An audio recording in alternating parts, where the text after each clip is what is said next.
Nicole Dupont est assistante sociale en PMI. Elle fait des visites à domicile auprès d'assistantes maternelles dont elle a la charge. Aujourd'hui, elle rend visite à Sylvie Mathieu. Sylvie a un agrément pour 2 enfants, mais pour le moment, elle n'a qu'un enfant de 10 mois. L'assistante sociale arrive aujourd'hui de façon non prévue. Bonjour Madame Mathieu, je consacre mon après-midi à des visites non prévenues et je passe chez vous parce que je ne vous ai pas vu depuis plus de 6 mois.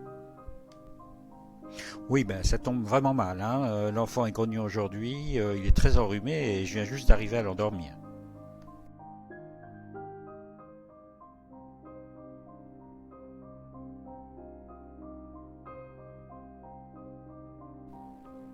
Ce n'est pas un problème, on va échanger sur votre travail. On peut aussi voir votre difficulté à trouver un deuxième enfant, ça prendra pas plus d'une demi-heure. Les deux commencent à échanger. Je sais que je viens de façon imprévue. Oui, j'aime pas ça, j'ai même pas pu me préparer.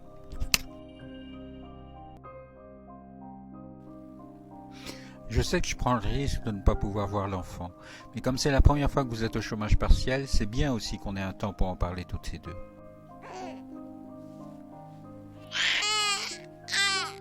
Ça y est, elle est réveillée. Bon, je vais en profiter pour voir les conditions de couchage. Est-ce que c'est vraiment utile? Je vous ai dit qu'il était grognon.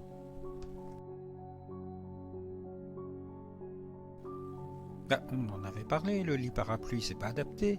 Il faut le changer par un lit en bois. Mais c'est pas interdit. J'ai une amie qui accueille 3 enfants et son assistante sociale ne lui a jamais rien dit. C'est interdit en accueil collectif et déconseillé en accueil individuel.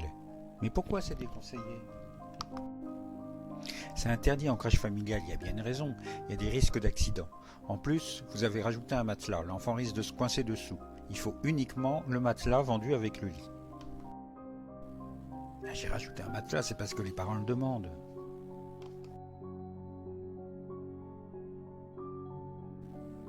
Les parents peuvent faire ce qu'ils veulent chez eux, mais c'est aussi à vous de leur expliquer les risques.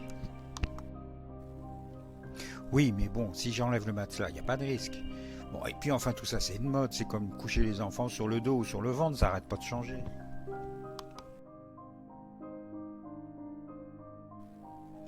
Pour la sécurité des enfants, le lit à barreaux en bois, c'est ce qu'il y a de mieux. Sans tour de lit, sans matelas supplémentaire, pas de drap dessus ni de couette, pas de coussin ni de peluche, et uniquement un doudou sécurisé, c'est-à-dire attaché au lit. Un lit en bois, ça prend trop de place. Le soir, quand les enfants arrivent, vous avez vu la chambre? Et puis le mien, il est encore en bon état. Je ne vais pas dépenser encore de l'argent pour en racheter un. Maintenant, on trouve des lits en bois pliables. C'est comme un lit parapluie, c'est pratique et c'est conforme aux règles de sécurité.